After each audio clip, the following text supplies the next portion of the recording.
Good morning, everybody, and welcome to Lift the Lid on Equality. I'm your host, Louise Kavanagh, and over the next 2 or so hours, we're going to be joined by some amazing speakers in different sectors across of Ireland who are going to hopefully motivate and inspire you to become the leaders of tomorrow. And emerging leaders are so important, especially within TU Dublin and further afield. Everybody's welcome here today. For those of you who are joining us later on, we have speakers including Annie Hoey. Our first two coming up will be Pierre Yimborg, a previous TU Dublin Student Union President, Director of Governance with Black and Irish, and more amazing things that Pierre has been able to do, and he'll introduce himself shortly. Miriam Poisat, who is an amazing representative for Yari, Rosa, the Socialist Party, and a Socialist Feminist. So we're going to kick off today's event today with Annie Hoey, who is a Senator of Students and a big fan here in TU Dublin. So go for it, Annie. Hello, guys, gals, non-binary pals. So I'm thrilled to be here, and I've been asked to open up this event. First of all, I want to thank Louise and all in TUD for putting together this event. And I hope by the end of this event that you feel inspired to change the world, take on the system, smash all of the barriers down, and really importantly, actually hold those of us in positions of power accountable to do the damn work, not just to pass over, but to fully give over the mic and just to get out of the damned way of all the brilliant people who really should be running the world.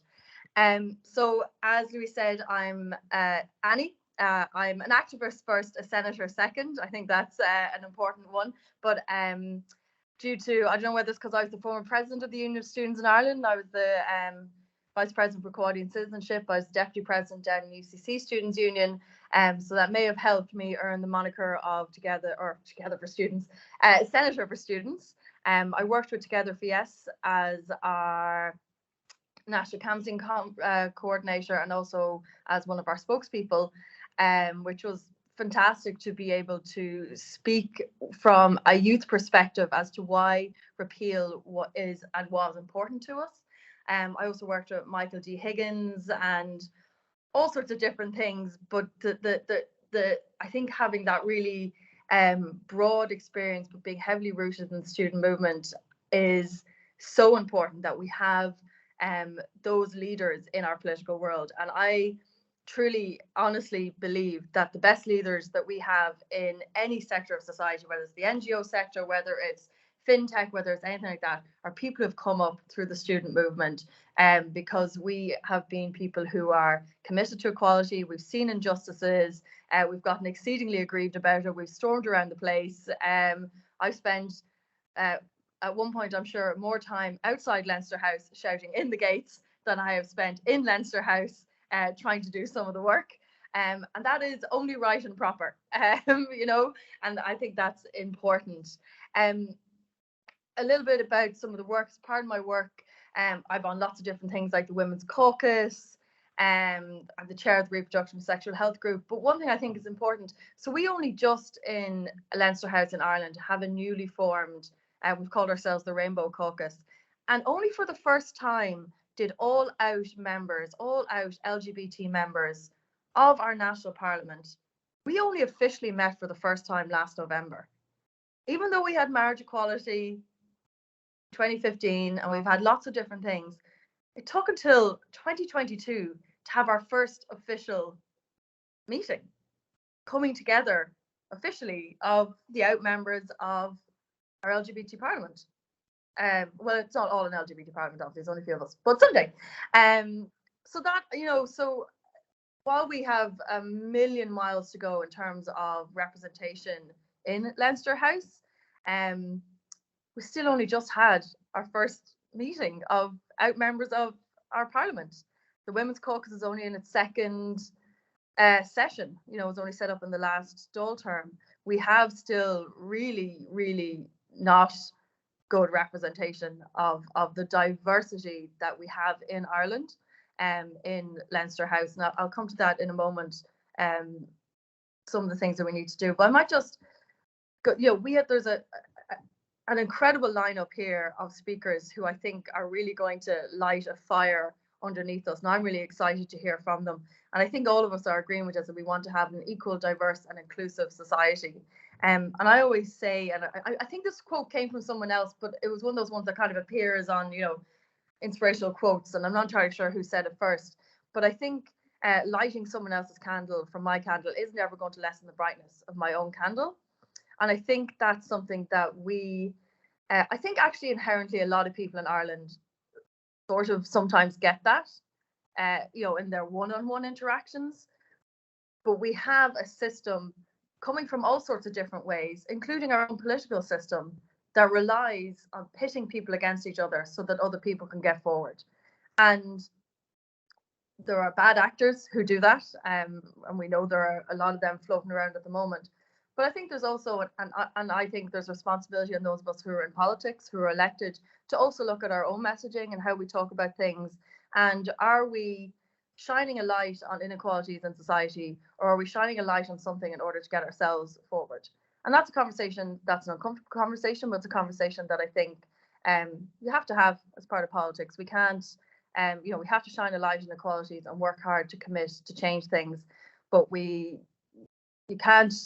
I don't think it's right to attempt to shine a light on something in order for our own personal benefit. And that's something that I've just been reflecting on over the past few months as an elected person. I still find it funny to say senator. So like, I'm acutely aware of my own position. I'm acutely aware that I actually need to get out of the way and support other people to get into this position. And, I really still have to do the work on that. But there's some really incredible speakers who are here today who are going to be able to talk a million, billion, gazillion times more better than I am on this. And I'm really excited to hear from them, to hear from Pierre and Miriam around ethnic minorities and the work that every single one of us still need to do every single day, all of the time. And, I'm very aware it's not good enough just to stand up in the chamber and to, declare this is whatever month or that's not enough work. It has to be embedded into our communities. It has to be going into our communities and consistently doing that work every day. I know you have Senator Eileen Flynn, my incredible colleague in Leinster House. She's just behind me in the chamber, not right now, when we're in the chamber. And I just, every time she speaks, I almost hold my breath, because she really is putting it up to the system that is upholding a lot of these inequalities. I know you've got Sammy, who is an Access student from Tallaght, who's going to talk about her own experience, and that's so important. And I will say this, the Access programs, and I've spoken to people from all sorts of institutions on this. Access programs create such incredible opportunity, but there are some institutions for whom access programs are really tiny, and then people have to really compete against each other in order to be able to get in. And I'm like, you're making people compete against each other who already have a plethora of barriers behind them. Your access program should be an access program, and it shouldn't then be people scrumming to get their way into the system, So, and I will keep doing that. I will keep going to those institutions where I think their access programs need to be really meaningful access programs, and not just a few people scrumming who already had to scrum their way to get into the BLASTE program in the first place. I know we're going to be talking about climate, and I'm a huge fan of Councillor Woolley and the work that he's doing, and I am obsessed with Fridays for Future and going out and seeing the work that they're doing, and really, again, burning the climate crisis fire underneath our feet for political action. And it's really frustrating to see where we are and where we're not going on that. I think in a really important area, and you've got incredible speakers around disability and leadership, particularly looking at neurodiversity from Crow and Jeanette, around how do we make spaces that have already been designed for only one way of thinking. We talk about universal access, and I think sometimes universal access accessible design, universal design can be about the physical space, which is a really important part, obviously, of neurodiversity. But how we communicate and stuff is such a really important part in not only our education institutions, but how we communicate with our political system. And again, I don't think where we need to be. A really important passion area of mine is obviously women in leadership. And I know Louise has been just doing the most incredible work around women and the role women play, and holding political fire under us, and particularly political fire under my own party. And that's really important. It's really important for us to listen, to face that straight up, and to be very honest about how we are supporting women in the workplace, single mothers, women who have families, women from all sorts of backgrounds getting into those leadership roles. And I know Claude Gallagher is going to be talking about that as well. And then I'm really excited to hear about LGBTQ plus and leadership. As I said, we've only just had our very first meeting of the LGBT group.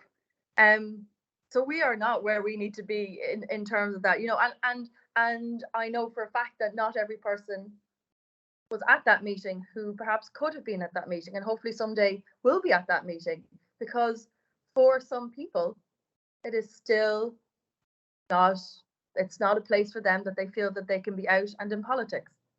And that's a really, really big shame. That's a really big shame that in 2023, and for whatever reason, some people, privacy, whatever it is, but I really want to be a part of Ireland where every member of the LGBTQ plus community can be out and proud and be a part of every system, whether they're smashing the system down, ideally, or indeed in leadership roles within that, and within our political system. I know Ollie and Brian are going to talk us through that leadership piece. And I will say, of course, we only had for the first time a couple of weeks ago a trans person address our houses. Lilith spoke as part of our International Women's Day event on the Monday, and I was asked to respond to that, and it was really powerful to be in a room of really supportive women from all sorts of different backgrounds. But again, that was only in 2023. So I'm not going to talk too much more. I'm not really entirely sure what a keynote address is supposed to be about, but I'm just kind of talking and giving it welly. But I think the last thing I'd say is, we talk about how lighting someone else's candle doesn't lessen our candle, but there is a particular challenge, and you have to call it, in the political system, because as much as I like to think there's everlasting pieces of pie, when it comes to brass tack politics, there's literally only so many seats.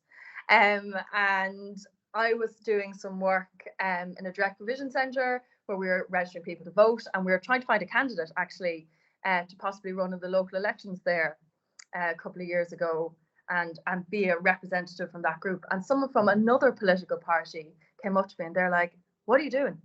They might take your seat." And that tells you a lot about where the political system is at in terms of maybe equality, that by helping other people get involved, that it's going to be at a cost to yourself.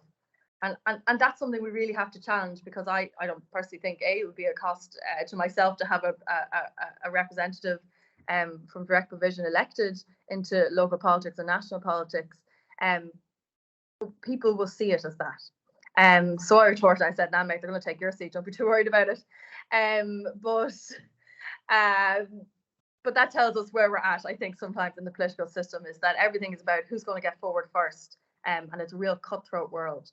So there's a lot of work that needs to be done in the political system. I'm certainly committed to trying to do that work, but there are people who are going to talk to you today who are infinitely better to talk about all the topics that have been outlined today. So I just want to once again thank Louise and everyone in TUD for inviting me to speak at this. I'm really excited to hear everyone else speak. And as I said, let's smash down those damn barriers and kick those of us who are holding these places, including myself, out of the way, because there are some fantastic people who should be running this world, and there are plenty of awful old Egypts who are.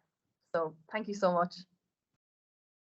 Annie, thanks, Sunny. That was amazing, and it's fascinating to hear that you've literally just had your first meeting as a group in within the last 2 years of being in power. And I think that having people like you in government and shining a light for people from all the different groups that you represent is just amazing. And what less than a third of women are in leadership roles within the Oireachtas. So that's something that really sat with me when you said that a couple of weeks ago at the International Women's Day event in Donegal, and there's fond memories of that. I think they'll stay with me for the rest of my life. So thank you so much again. That was a keynote address in my mind. You did amazing. You lit the fire up most of our bums and bellies. So thank you so much for that.